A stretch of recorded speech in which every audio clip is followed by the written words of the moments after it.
National Border Patrol Council President Brandon Judd. Brandon, a lot to get into. First, though, this report from CBP on the agents being cleared of, quote, whipping migrants. And just to remind the audience, and Bill alluded to it, at the time, President Biden said it was horrible to see, to treat people like they did, horses nearly running them over, people being strapped. It's outrageous. I promise you, those people will pay.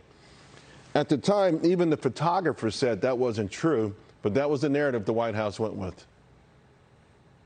Yeah, Charles, and people can make mistakes. Even President Biden can make mistakes, and it can be excusable if he comes back and he clarifies that mistake. If he would have come back and he would have apologized to those agents for making a false accusation before all of the evidence was out, that would be one thing. But this president refuses to take any responsibility for anything that he does, including false statements that ruin agents' careers. These agents have been on administrative duty for the past 10 months. Their careers are basically over, and they were ruined because the president of the United States failed to let an investigation take place. He failed to listen to all the evidence. He only pandered to open border activists, and that's why these agents are now suffering. Yeah, you know, Brandon, also, I got to be honest with you. It hurt me as a black man because every time President Biden opens his mouth, he's telling black Americans that no one likes you, that you're under threat, that government officials are out to harm you and hurt you. If you're a little black kid watching TV and you listen to the president, you think these people are chasing you down and hitting you with the whip.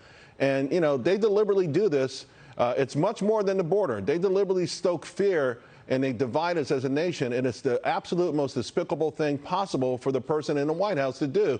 So do you expect an apology?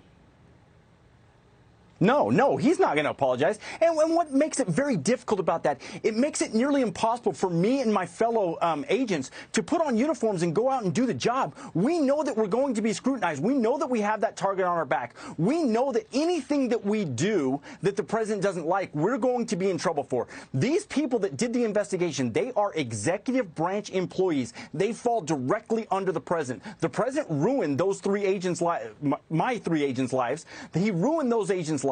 He could have ruined the investigators' lives if they didn't find that they did something wrong. When you listen to Commissioner Magnus say that he has confidence in the investigation, of course he's going to say that. He's a political appointee. If he wouldn't say that, the president could remove him. The president could have ensured that those OPR investigators, if they didn't find some sort of wrongdoing, he could ensure that their careers would have been ruined as well. Hey, I got less than a minute to go, but let me ask you before I let you go about Governor Abbott's order. This new order to return migrants. How's that working out? Do you think that's a right move? It is the right move. It's up to the governor to decide what he can do under his authority. The courts have to step in and tell him that he can't, but he has to develop a plan and program first and decide for himself whether or not it's legal. I'm glad that he's stepping up. I'm glad that he's doing what is necessary to secure the border that the White House isn't doing. Good for him. Brandon, a lot of folks, though, do appreciate the work you and your men do. You should know that. Thank you very much. Appreciate it. Hi, everyone. I'm Brian Kilmeade. I want you to do me a favor. I want you to click to subscribe to the Fox News YouTube page. This is the only way that I know for sure that you're not going to miss any great commentary, any great news bites, any great interviews coming your way on Fox. You can get it all here on YouTube. So subscribe right now.